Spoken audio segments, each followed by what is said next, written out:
बिस्मिल्लाहिर्रहमानिर्रहीम।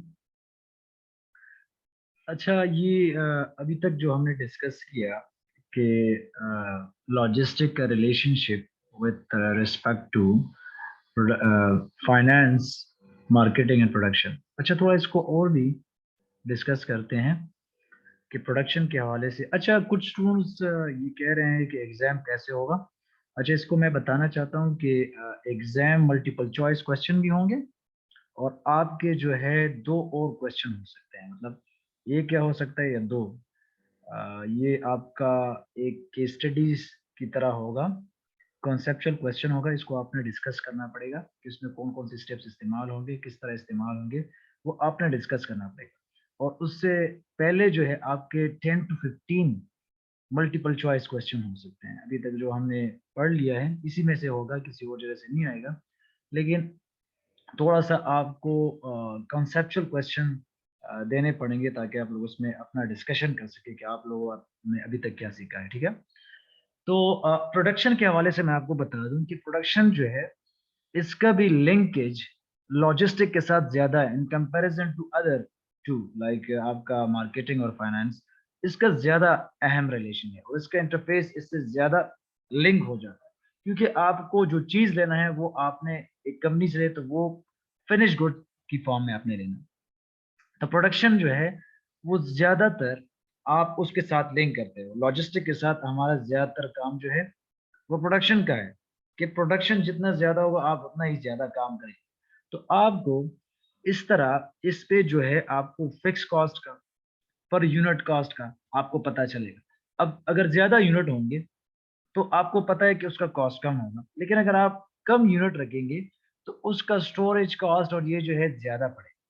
अब जितना ज्यादा वो आपको आइटम्स मिलते हैं तो उसका कॉस्ट भी कम होगा और उसका जो है इन्वेंट्री लेवल पे या लॉजिस्टिशियन जो है ज्यादातर ये काम इस तरह करते हैं कि जो स्टोर में रखते हैं तो वो कोशिश करते हैं कि ज्यादा इन्वेंट्री में होगा तो उसका कॉस्ट हम पे कम आए। प्रोडक्शन की मंग दा गुरु चिकला लॉजिस्टिशियन चिकम दी अगी दा कोशिश कई चेहरा मंग ज्यादा प्रोडक्शन ची कम यूनिट्स दी अमंग लराशी चिमंगे उजे की दो।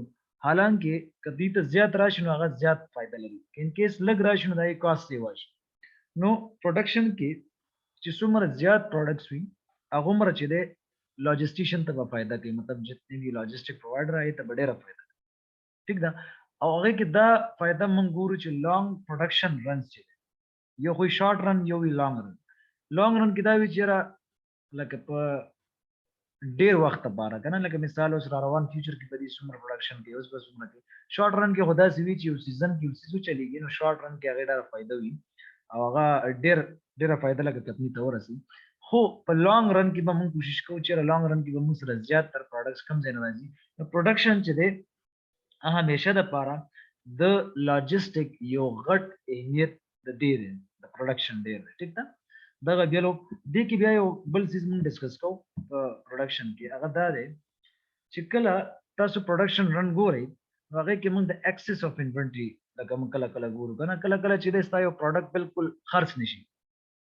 कभी कभी जो है आपका प्रोडक्ट बिल्कुल नॉन सेलिंग ऑप्शन पे आ जाता है, मतलब आपका वो प्रोडक्ट बिकता नहीं। तो फिर आप क्या करते हैं कि उसका कॉस्ट जो है आप हैंडल करने की कोशिश करते हैं। अब फॉर्कलिफ्ट जो है ड्राइवर्स, ये एक मिसाल है। 150 refrigerators from one warehouse area to another just to ensure that the company manager would not see the refrigerator sitting in the same place for extended period of time. So you may find it difficult to believe that these one refrigerators were moved throughout the warehouse for nearly 5 years before manager were alerted to the behavior.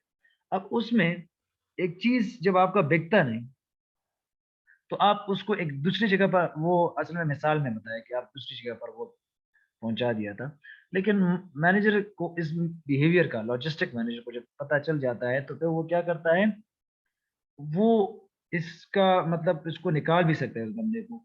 वो इसी वजह से कि company manager जो है वो इसी तरह देखते हैं कि जो चीज़ बिकता नहीं तो वो किसी और जगह पर वेयर हाउस में रख लेते हैं कि यार उसको वहाँ पर पहुँचा दिया जाता है।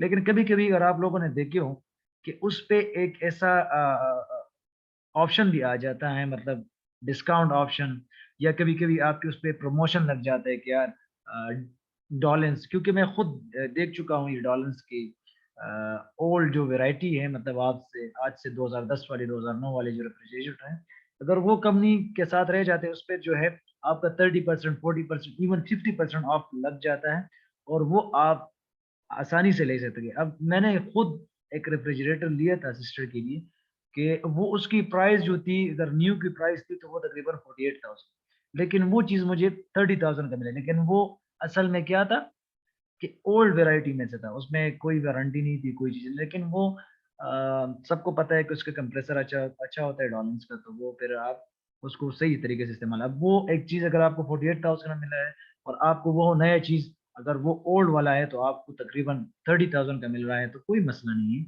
आप उसको ले सकते हैं। लेकिन ये बात है कि आप प्रोडक्शन में ये भी देखते हो कि आपका ज़्यादा इन्वेंट्री लेवल जब आ जाता है, तो उसके लिए आपके पास कोई और ऑप्शन होता नहीं।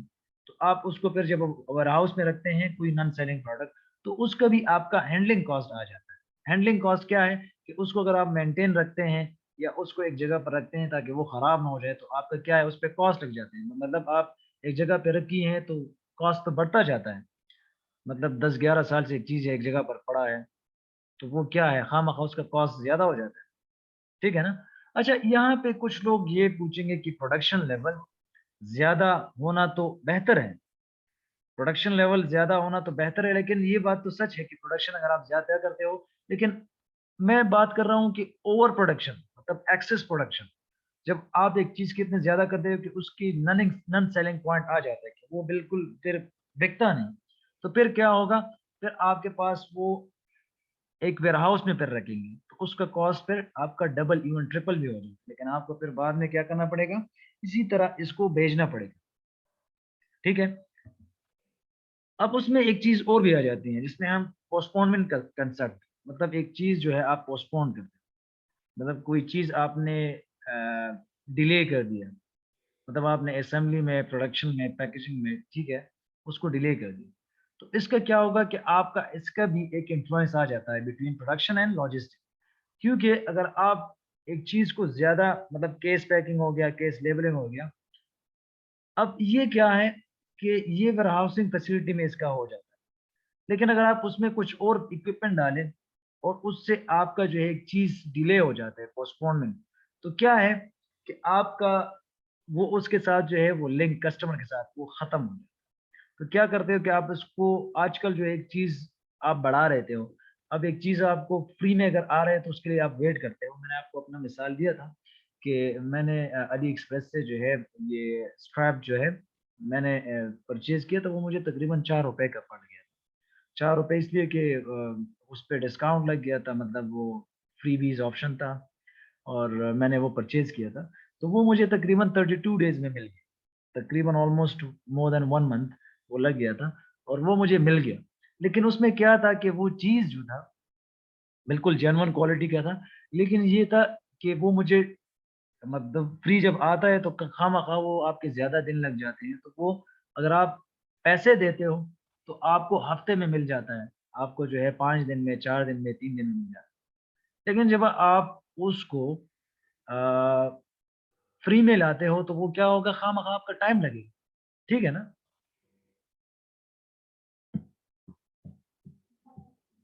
हाँ,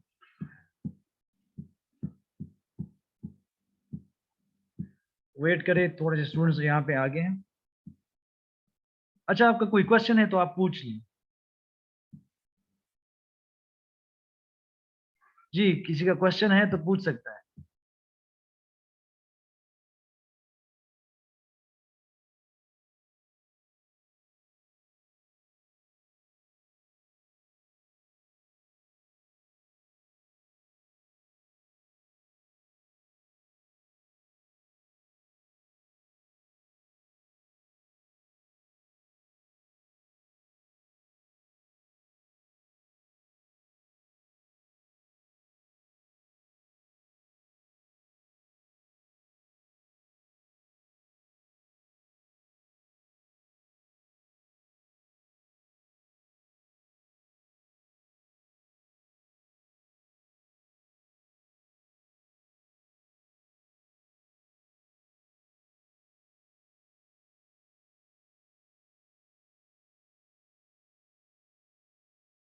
अच्छा, आप लोग स्लाइड ओपन करें यहाँ पे, मोबाइल पे मैंने शेयर किए हैं ये व्हाट्सएप पे, तो आप लोग शेयर करें क्योंकि प्रोजेक्टर मैंने नहीं लगाया यहाँ पे, तो ऑफिस में नहीं कर सकते, ठीक है।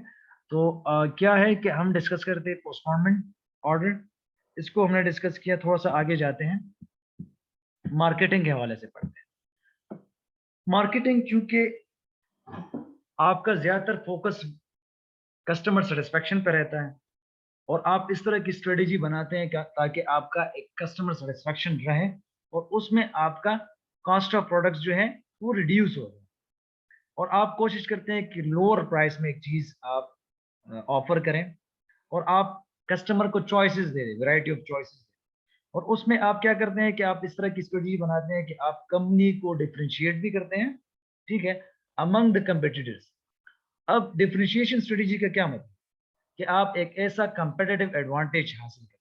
अच्छा, कंपेटिटिव एडवांटेज क्या मतलब है उसका, मतलब एक कंपनी एक दूसरी कंपनी से अच्छा परफॉर्म कर रही है एक चीज में, हो सकता है वो लॉजिस्टिक में अच्छा परफॉर्म कर रही है, हो सकता है उसके जो प्रोडक्ट है उसकी क्वालिटी अच्छी है, हो सकता है उसके एम्प्लॉयज अच्छी हैं, तो वो उसका एक कंपेटिटिव एडवांटेज बन सकता है, ठीक है। अब उसके लिए आप क्या करते हैं कि मार्केटिंग सुपीरियोरिटी बनाते हैं, और उसमें आप इंट्रैक्शन रखते हैं लॉजिस्टिक एंड मार्केटिंग। अब इसमें जो है हमारे पास 4 पीस जो हम कहते हैं, 4 पीस, जिसमें place, price, product and promotion.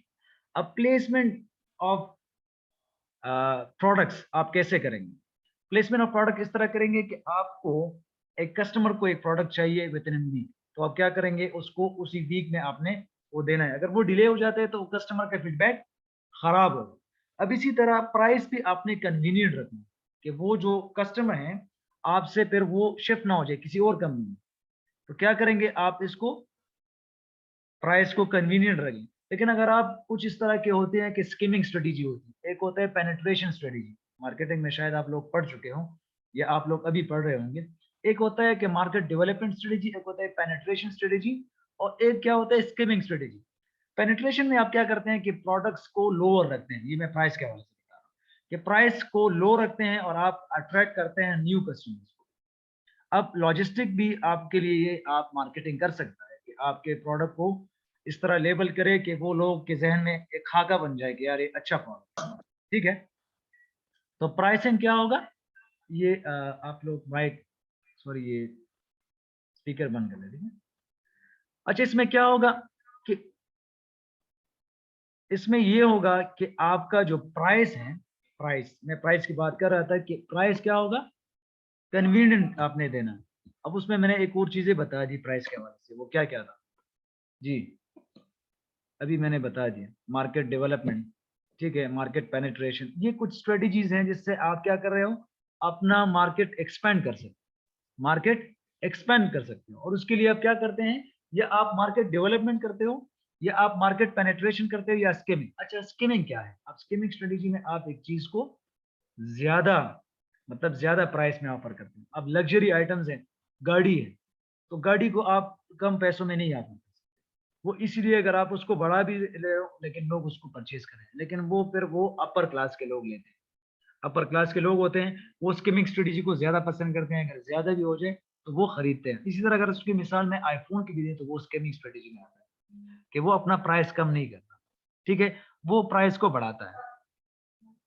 जी जी, नहीं टारगेटेड भी होती है, लेकिन उसमें आपके कुछ इस तरह के प्रोडक्ट्स होते हैं वो कम प्राइस में आ जाते हैं, जिस तरह वो मिनी आईफोन इस तरह होता है कि लाख रुपए 80,000 रुपए में मिल जाता है।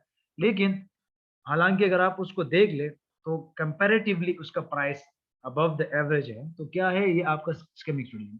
अब पेनिट्रेशन में मार्केट को डेवलपमेंट करने की कोशिश होती है, तो वो मार्केट शेयर बढ़ाते हैं, तो वो क्या करते हैं कि वो चीज को कम पैसों में ऑफर करते हैं ताकि वो मार्केट को गेन कर सके। अब इसकी आसान मिसाल इन्फिनिक्स मोबाइल है, या आप वीवो है, या और ये टेक्नो है, तो ये क्या कर रहे हैं, मार्केट को एक्सपेंड करने की कोशिश कर रहे हैं। अब इसी तरह प्रोडक्ट, अब प्रोडक्ट में असल में मार्केटिंग के हवाले से ये बात हो रही है ना, कि लॉजिस्टिक के साथ इसका क्या कनेक्शन, तो लॉजिस्टिक के साथ कनेक्शन तो बन रहा है ना, क्योंकि जब पैकेजिंग होती है, अब मोबाइल जब आपको मिलता है,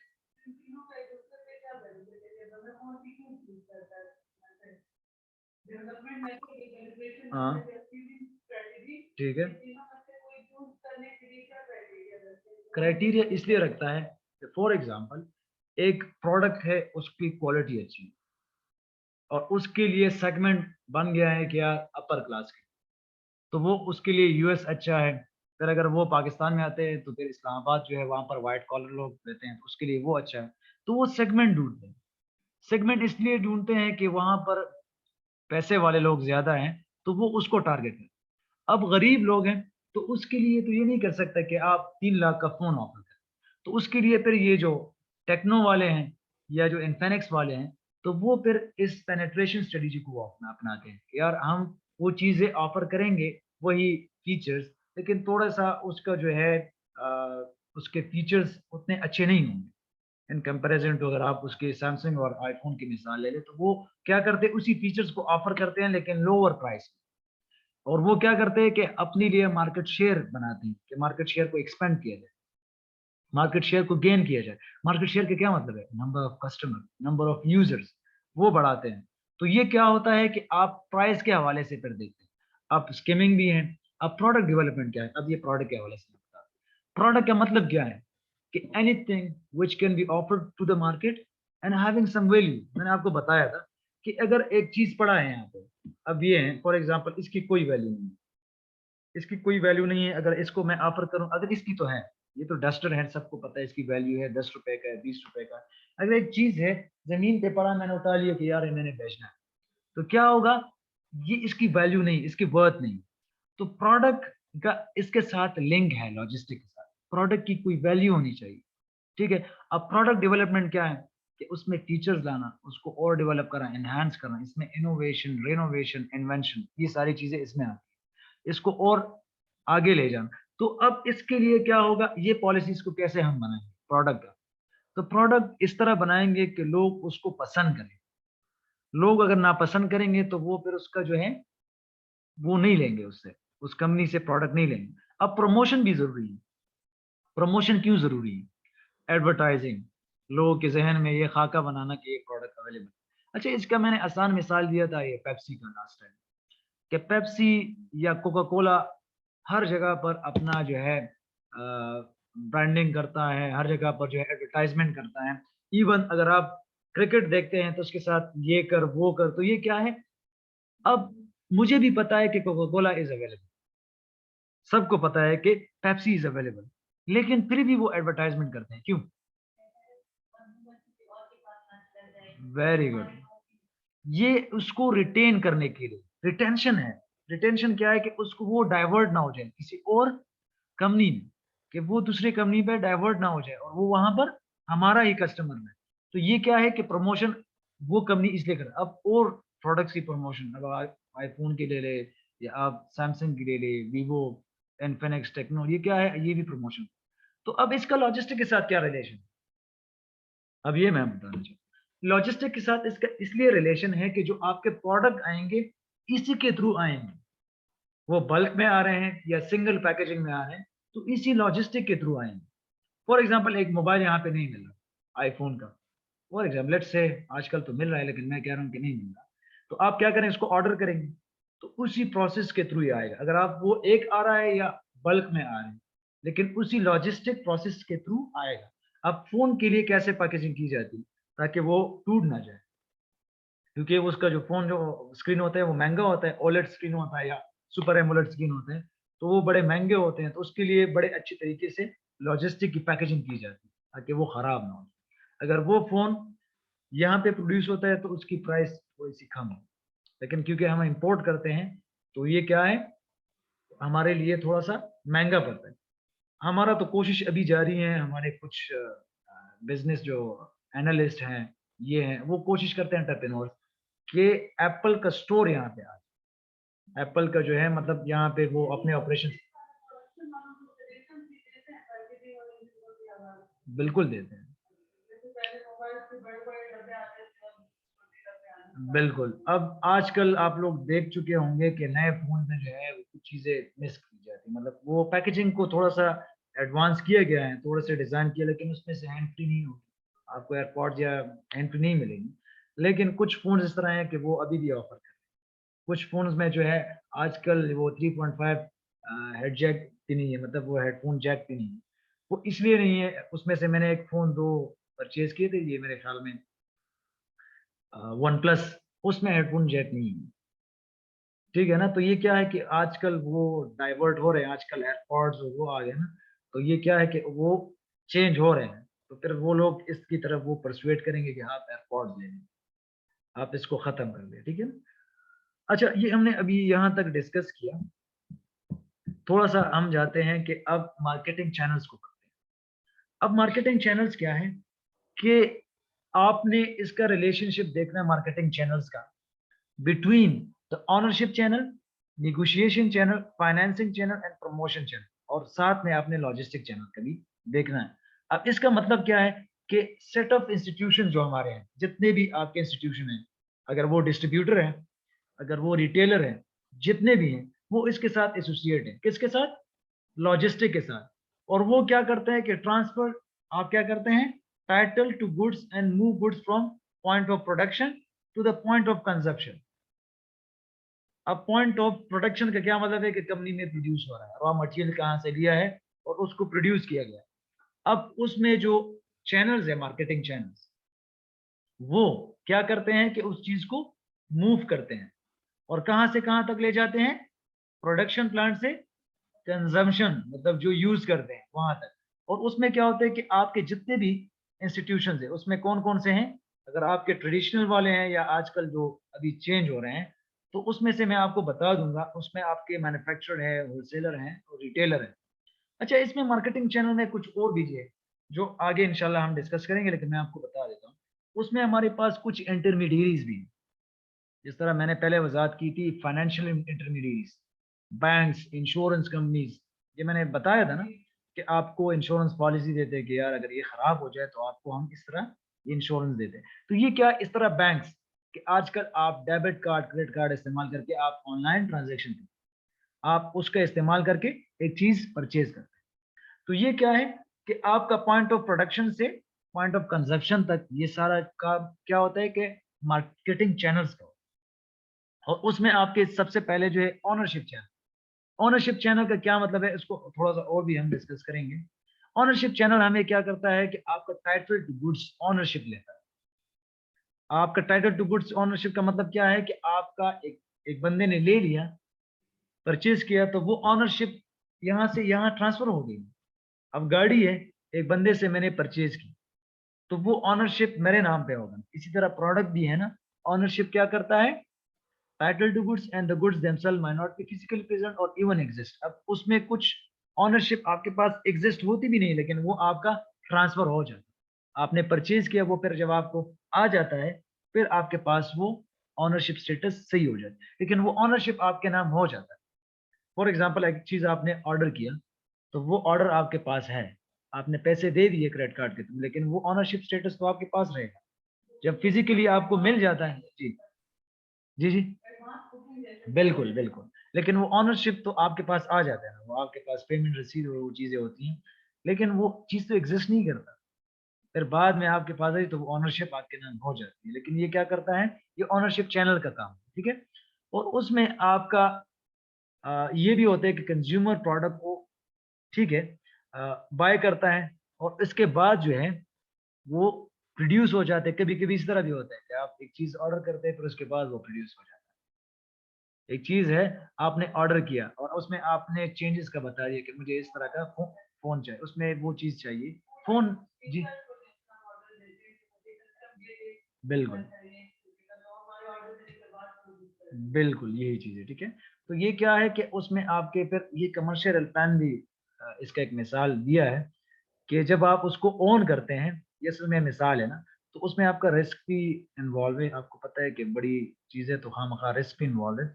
लेकिन आप तब तक उसको ऑन नहीं कर सकते जब तक आपका वो चीज़ उसके साथ वो कोलैटरल साइन नहीं होता।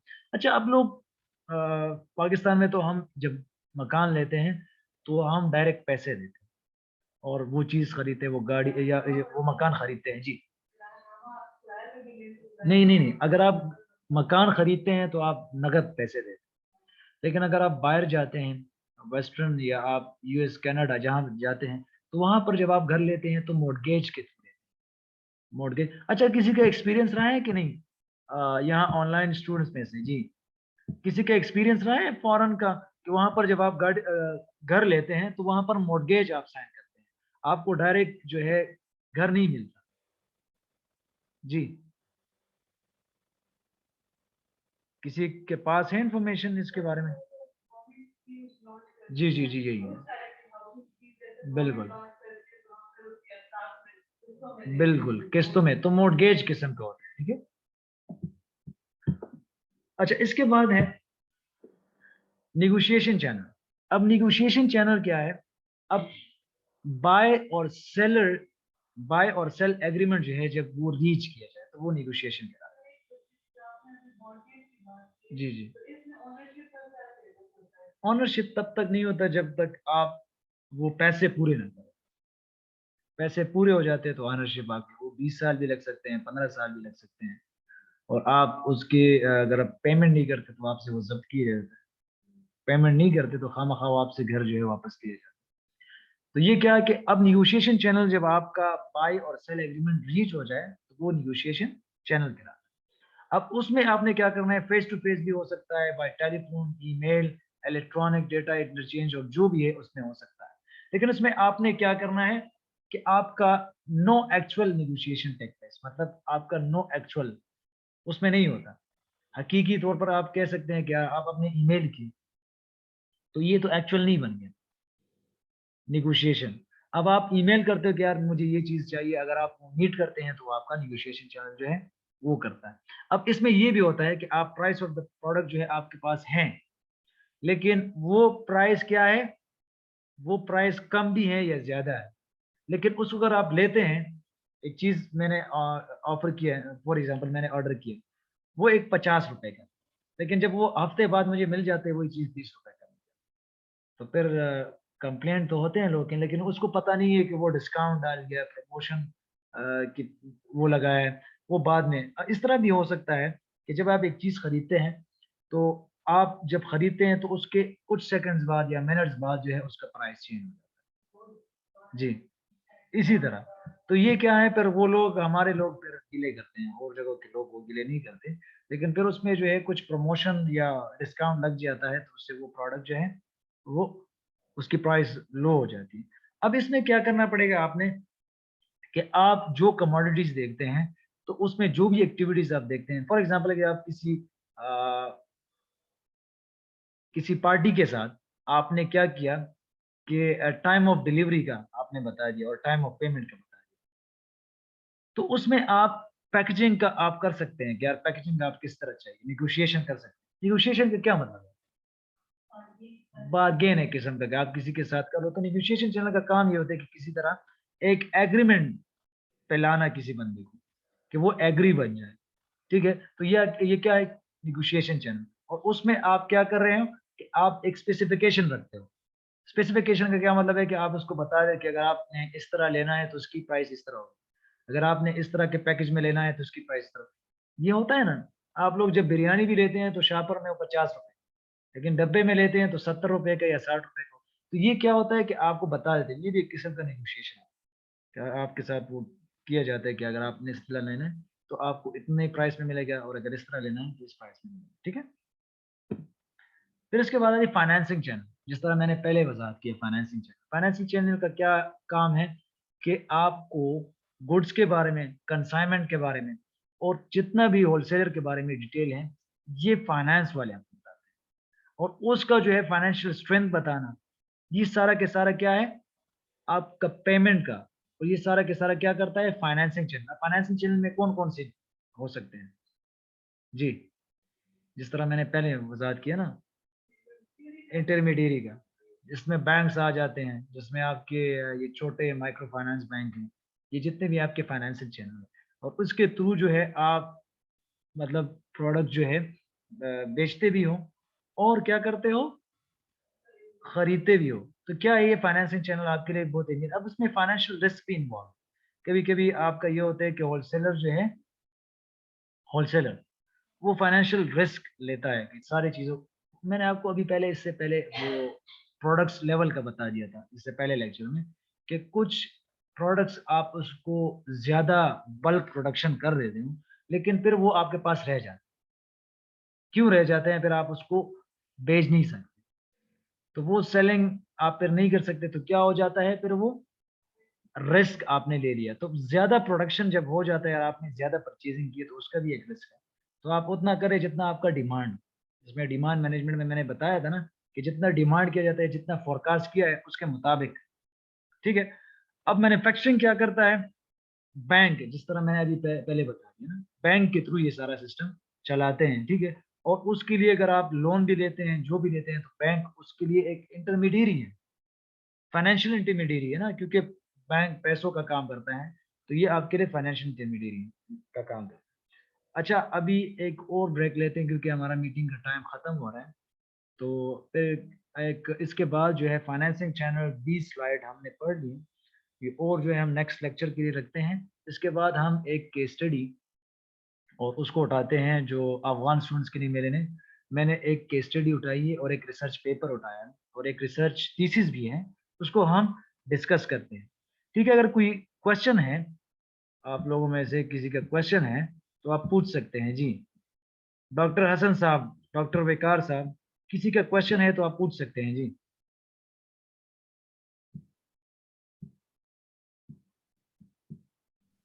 नहीं सर, फिलहाल कोई क्वेश्चन नहीं है, फिर नेक्स्ट में इंशाल्लाह जब पेपर डिस्कस करेंगे फिर पूछेंगे। अच्छा, पेपर के हवाले से मैंने बता दिया। पेपर इस तरह है कि आपके एमसीक्यूज़ होंगे, एमसीक्यूज़, और उसमें से आपके कुछ 2 या 1 हो सकता है क्योंकि सर मैं रिसर्च पेपर की बात कर रहा हूँ जो आपने शेयर किया था। अच्छा, मैं आपको क्वेश्चन पेपर का बता रहा हूँ। मैं सोच रहा था कि आप लोग को क्वेश्चन पेपर के बारे में अगर पूछना चाहते हैं, तो क्वेश्चन पेपर इस तरह रहेगा कि आपके एमसीक्यूज़ भी होंगे और आपके जो है 1 या 2 क्वेश्चन्स होंगे, जो आपने डिस्कशन करना पड़ेगा। जो अभी तक हमने पढ़ा है उसके जो है कुछ एलिमेंट्स लेंगे और मैं आपको एक सिनेरियो बेस्ड क्वेश्चन दूँगा और उसको आपने डिस्कस करना पड़ेगा। कोई मॉडल आपने जो है चूज़ करना पड़ेगा कि किस तरह का मॉडल इसको चाहिए, इस कंपनी को, इस पर्टिकुलर बिज़नेस को किस तरह का मॉडल चाहिए। इस तरह का एक क्वेश्चन होगा और आपने उसको एक्सप्लेन करना पड़ेगा, ठीक है? अच्छा, कोई और क्वेश्चन पेपर के अलावा? ठीक है, हम ब्रेक लेते हैं एट लीस्ट 15 मिनट्स का और आप लोग वो जो पेपर मैंने आपके साथ शेयर किया, अच्छा, जो डॉक्टर साहिबान हैं, जो फार्मेसी वाले हैं, वो पेपर जो है वही देख लें जो मैंने आपके साथ शेयर किया है, फार्मेसी वाला, वो मॉडल देख लें। और जो अफ़गान स्टूडेंट्स हैं आपके साथ मैंने ये फ्रूट के हवाले से मैंने एक रिसर्च पेपर पोमेग्रेनेट्स के बारे में जो क्या है, अनार के बारे में जो है, वो आप देख लें सप्लाई चेन को और उसको हम डिस्कस करते हैं अभी इस नेक्स्ट सेशन में, 3rd सेशन में, ठीक है? तो अभी देख लें आप लोग वो।